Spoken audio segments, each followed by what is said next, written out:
آج 5 سال بھیک مانگ کر کے آنے والی جو حکومتیں ہیں، کرسیاں سجائی ہوئی بیٹھی ہیں، ان سے اگر تمہیں ڈر لگتا ہے تو تمہیں میں چند 100 سال پہلے لے جاؤں، جب اس پورے اکھنڈ بھارت پر اکبر جیسے ڈکٹیٹر کی حکومت تھی۔ اکبر بڑا ظالم اور وہ مرتد ہو چکا تھا اور ایک نیا دین قائم کر چکا تھا، میرے نبی کے دین کو ختم کر کے۔ اس کے اعتبار سے اعلان کر چکا تھا کہ اب دین مصطفیٰ پرانا ہو چکا ہے، ایک نیا دین شروع ہوگا۔ وہ ایسا بادشاہ جو الیکشن سے آیا نہیں، وہ ایسا بادشاہ جو جمہوریت کا نہیں، بلکہ خود ساختہ، خود کا پاور، لاکھوں کی فوج اس کے پاس۔ اس وقت کا بھارت، اس وقت کا ہندوستان جس میں پاکستان، بنگلہ دیش، افغان کی سرحدیں، ایران کی سرحدیں بھی آتی تھی، اتنا بڑا بھارت کا وہ اکیلا بادشاہ جب یہ اعلان کر دے تب تو حالات اور کتنے خراب رہے ہوں گے۔ آج جو لوگ کہتے ہیں نا حالات خراب ہے، اس وقت ایک ظالم کی حکومت ہے، فوج اس کے پاس، پولیس اس کے پاس، بادشاہ کے خلاف کوئی کہہ دے بات تو وہ تو موت کی سزا، پھانسی پر چڑھ جائے گا۔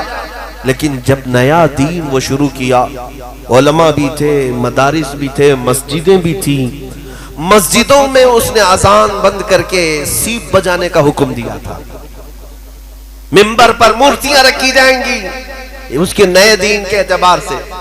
لیکن جانچو آج حالات خراب ہونے اور مصلحت اور حکمت کی بات کرنے والوں سے میں کہتا ہوں، چند 100 سال پہلے جاؤ، اس اکبر جیسے ڈکٹیٹر اور ظالم کے زمانے میں یہ کہہ کر کے علماء خاموش نہیں بیٹھے کہ حالات بہت خراب ہے، ظالم کی حکومت ہے، بلکہ اس کے ظلم کے باوجود بھی منبر سے برسر اعلان ایک مجدد اٹھتا ہے جسے احمد فاروقی سرہندی کہا گیا، اور نعرہ بھی لگایا کہ اگر اس دھرتی پر کوئی دین باقی رہے گا تو مصطفیٰ کا دین رہے گا، اسلام کے نام پر جو رہے گا وہ دین محمد ہی رہے گا، کسی اکبر کا لایا ہوا دین نہیں چلے گا۔ اس پاداش میں مجدد الف ثانی کو گوالیار کی جیل میں بند کر دیا گیا، 8 سال تک جیل میں رہے۔ بادشاہ نے ان علماء کو قید کر دیا، تو کیا یہ قید ہو جانے کے بعد ان کا مشن اور ان کی تحریک بند ہو گئی؟ نہیں، مجدد صاحب 8 سال تک گوالیار کی جیل میں رہے، اور جب 8 سال کے بعد معائنہ کرنے کے لیے گئے تو تقریباً 700 مجرم اور قیدیوں کو تو وہ عالم بنا چکے تھے، وہاں پر درس قرآن دیتے تھے، تفسیر پڑھاتے تھے، حدیث پڑھاتے تھے۔ ارے جیل نہیں، عشق رسول کا مرکز بن چکا تھا۔ ہاں، تم اگر عاشقوں کو چھوڑو گے وہ جہاں بیٹھیں گے وہی دیا روشن کریں گے، جہاں چراغ بجھاؤ گے کوشش کرو گے اللہ تعالیٰ وہیں سے چراغ روشن کرے گا۔ آپ سمجھیں، میں اکثر کہا کرتا ہوں، بریلی والے آپ کے پاس تاریخ موجود ہے، مراد آباد شہر کتنا دور ہے آپ سے؟ بہت قریب ہے۔ مراد آباد شہر کا ایک مجاہد ایسا جس کا نام تعظیم سے اعلیٰ حضرت بھی لیا کرتے تھے، سبحان اللہ، وہ کون ہے؟ علامہ کفایت علی کافی رحمت اللہ علیہ۔ اعلیٰ حضرت فرماتے ہیں نعت، بہت سارے لوگ نعت لکھتے ہیں، بہت سارے لوگ حضور کی بارگاہ میں اشعار لکھتے ہیں، وقت کا مجدد امام احمد رضا فاضل بریلوی یہ فرماتے ہیں اگر میں کسی کی نعتیں سنتا ہوں تو میرے مرحوم بھائی امام زمن حسن رضا بریلوی کی یا تو مولانا کفایت علی کافی، سبحان اللہ، اعلیٰ حضرت جن کی نعتیں سنتے ہوں وہ کفایت علی کافی۔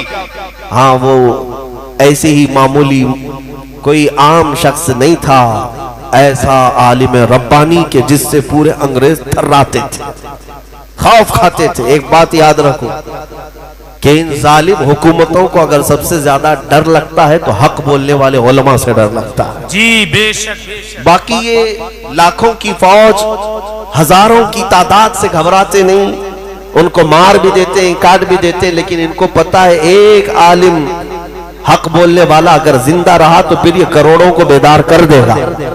کفایت علی کافی کو اس بات کے لیے انگریز بار بار پریشان کرتے رہے کہ آپ ہماری حکومت کے خلاف نہ بولیں، آپ خاموش ہو جائیں، ہم آپ کو اپنی حکومت میں عہدہ دے دیں گے۔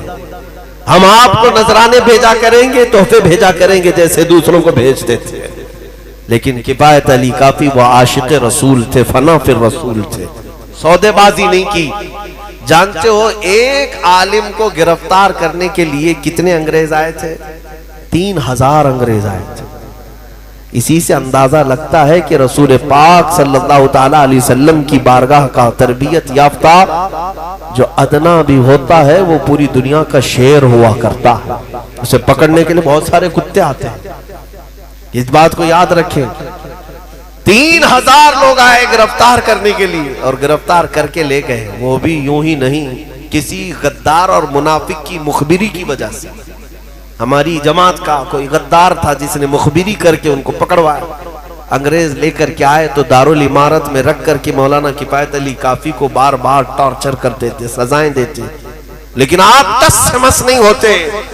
حضور پاک کی عزت اور حضور پاک کی ناموس کی حفاظت کسے کہتے؟ سنو، رات کے وقت انگریز گرم استری ان کے جسم پر پھیرتے تھے، استری کو گرم کر کے ان کے جسم پر پھیرا جاتا تھا، پریس، اور جب چمڑی جل جاتی تھی تو جسم پر نمک چھڑکتے تھے، نمک ڈالتے تھے۔ علامہ کفایت علی کافی رحمت اللہ علیہ کو ایسی سزائیں دی، اس کے باوجود انہوں نے اپنا نظریہ نہیں بدلا، نہ ہی اپنا قول۔ وہ چاہتے تو پیسہ بھی لے لیتے، عہدہ بھی لے لیتے، چھوڑ دیتے، حالات خراب ہیں، نہیں۔ جو سچا محب رسول ہوتا ہے وہ حالات کو نہیں دیکھتا، وہ گنبد خضرا کو دیکھ رہا ہوتا ہے۔ کفایت علی کافی رحمت اللہ علیہ کو مراد آباد کے چوراہے پر لا کر انگریزوں نے پھانسی پر چڑھانے کا حکم دیا۔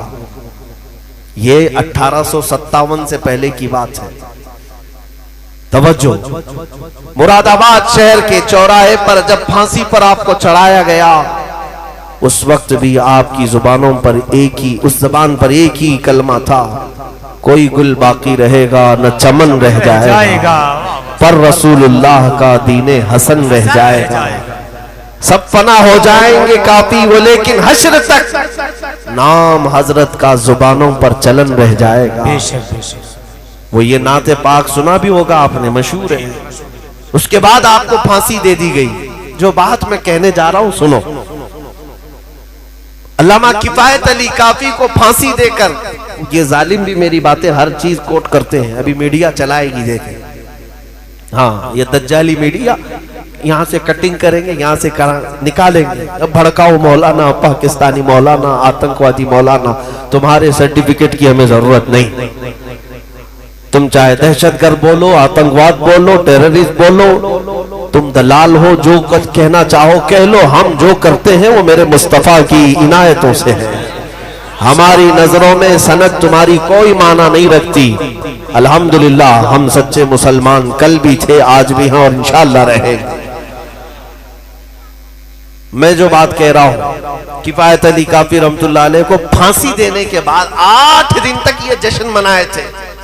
مولوی ختم ہو گیا، جو لوگوں کو بلاتا تھا تو ہزاروں جمع ہو جاتے تھے، اس کی بات میں اثر تھا۔ اب کون جمع کرے گا انہیں؟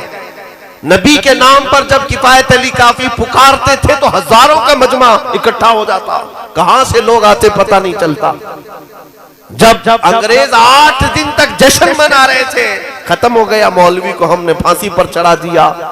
جو لوگوں میں جان بھرتا تھا، لوگوں کو اٹھاتا تھا، لوگوں کو بیدار کرتا تھا، اسے پھانسی کے پھندے پر چڑھا دیا گیا۔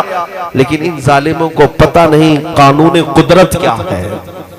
رب ذوالجلال کا قانون اس دین کو چھلانے کے لیے ایسا ہے۔ تم ادھر مراد آباد شہر میں کفایت علی کافی کو پھانسی دے رہے ہو، پڑوس شہر میں مولا امام احمد رضا کو پیدا کر رہا۔ ایک عاشق رسول کو تم نے سولی پر چڑھا کر کے یہ تصور کر لیا کہ آپ لوگوں کو عشق کے جام پلانے والا چلا گیا، لیکن اللہ کریم نے ایسا عاشق رسول دوبارہ پیدا کیا کہ وہ اٹھا تو صرف بریلی نہیں، نہ مراد آباد، نہ ہندوستان، بلکہ عرب میں، عجم میں، افریقہ کے صحراؤں میں بھی یہ بات گونجنے لگ گئی۔ مصطفیٰ جان رحمت پہ لاکھوں سلام، شمع بزم ہدایت پہ لاکھوں سلام، ڈال دی قلب میں عظمت مصطفیٰ، یہ ہر بچہ پکارتا ہے آج، سیدی اعلیٰ حضرت پہ لاکھوں سلام۔ اس مجدد نے ایسا جام پلایا. اگر میں کہتا ہوں تقریریں سننے کا موقع نہیں ملتا تو ذرا ہدایت بخشش پڑھ لیا کرو, اعلیٰ حضرت کے کلام سن لیا کرو, تمہارا ایمان بیدار ہو جائے گا, تمہاری قوت عشق میں اضافہ ہو جائے گا.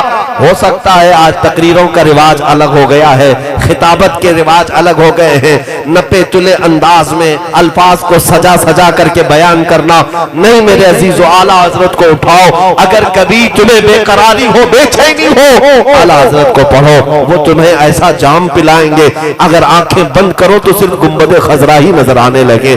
ان کے نثار کوئی کیسے ہی رنج میں ہو, جب یاد آ گئے ہیں سب غم بھلا دیے ہیں.